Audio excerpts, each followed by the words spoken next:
The CA-2A T-Type Leveling Amplifier is modeled on a classic electro-optical tube compressor, which delivers a warm, rich compression. It is a cross-platform plug-in available for both Mac and PC. It comes in two versions, a VST AU version for use in compatible hosts and a Pro Channel version for use within Sonar Producer. It's a soft knee compressor with a fixed attack time of 10 milliseconds. Release time is program dependent and has two stages. It releases by 50% in around 60 milliseconds, while full release time is between 0.5 and 5 seconds, depending on material. This makes the compression very transparent and the unit easy to set up compared to some other compressors. The electro-optical devices and tubes of the original unit produces unique compression characteristics which are fully modeled by the CA-2A. As a result, the compression curve isn't consistent and will reduce gain to a point, but then gives in and allows output to rise again. Unlike many other compressors, the compression ratio of the CA-2A is dynamic and changes across the frequency range. It sounds great on vocals, but can also be used to great effect on guitars, bass, piano, and other instruments that need gentle compression. Let's take a look at the interface and controls. In the center of the main display is the VU meter. This either indicates current gain reduction or output level, dependent on the meter selection control toward the top right corner. Set to GR, the VU meter indicates the amount of gain reduction taking place at any given time. Set to dBFS, it indicates post-processing output level in the digital domain. This is the recommended setting for monitoring output level. Set to +4 or +10, the meter displays post-processing output level reference to +4 and +10 on the dBm scale respectively. The two main controls for the compressor are the gain and peak reduction controls, either side of the VU meter. The peak reduction control to the right adjusts both the threshold and amount of gain reduction that takes place. With the VU meter mode set to GR, the amount of gain reduction will be indicated by the meter. The gain control to the left will adjust the post-compression output level, making up any level lost by the peak reduction. Toward the lower left is the R37 control. This control changes the responsiveness of the compressor at higher frequencies. Turned fully counterclockwise is the flat position, and gain reduction is applied evenly across the frequency range. As the control is turned clockwise, the gain reduction is increased on the higher frequencies.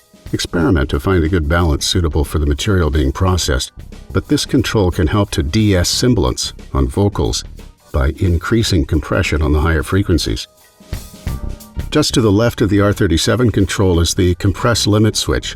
Switching this to limit will increase the ratio setting across the frequency range and produce a more aggressive peak reduction designed to limit clipping.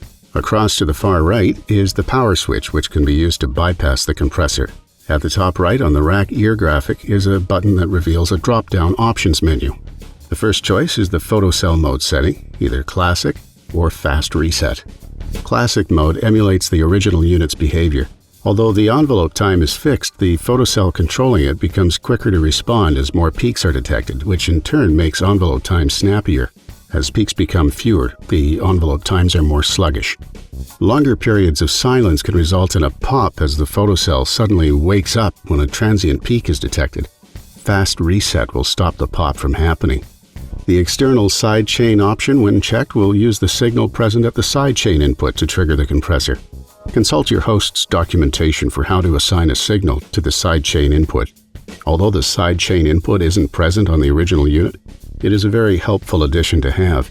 A sidechain is often used to duck background music when narrating vocals over the top, but has other uses such as reducing the level of a bass guitar every time the kick drum sounds, or for creating a pumping effect on EDM tracks.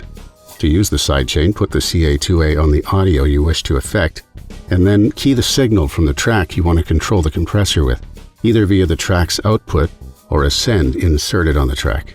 Documentation and program information are the last two choices. Now we've had a look at the interface, let's have a listen to it. First on the vocals. I'll also demonstrate the R37 control here too.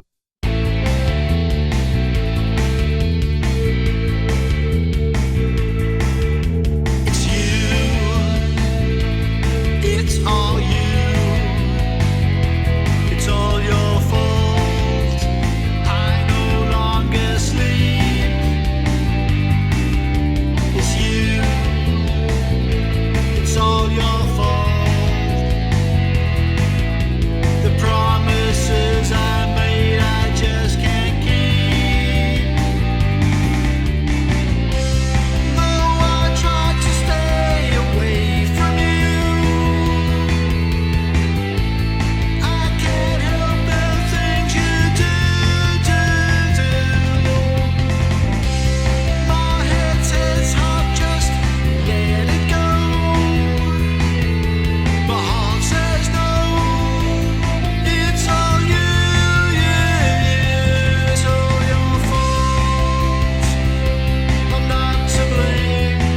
That's the CA-2A, a classic compressor that sounds great on a wide range of material, complete with sidechain capabilities.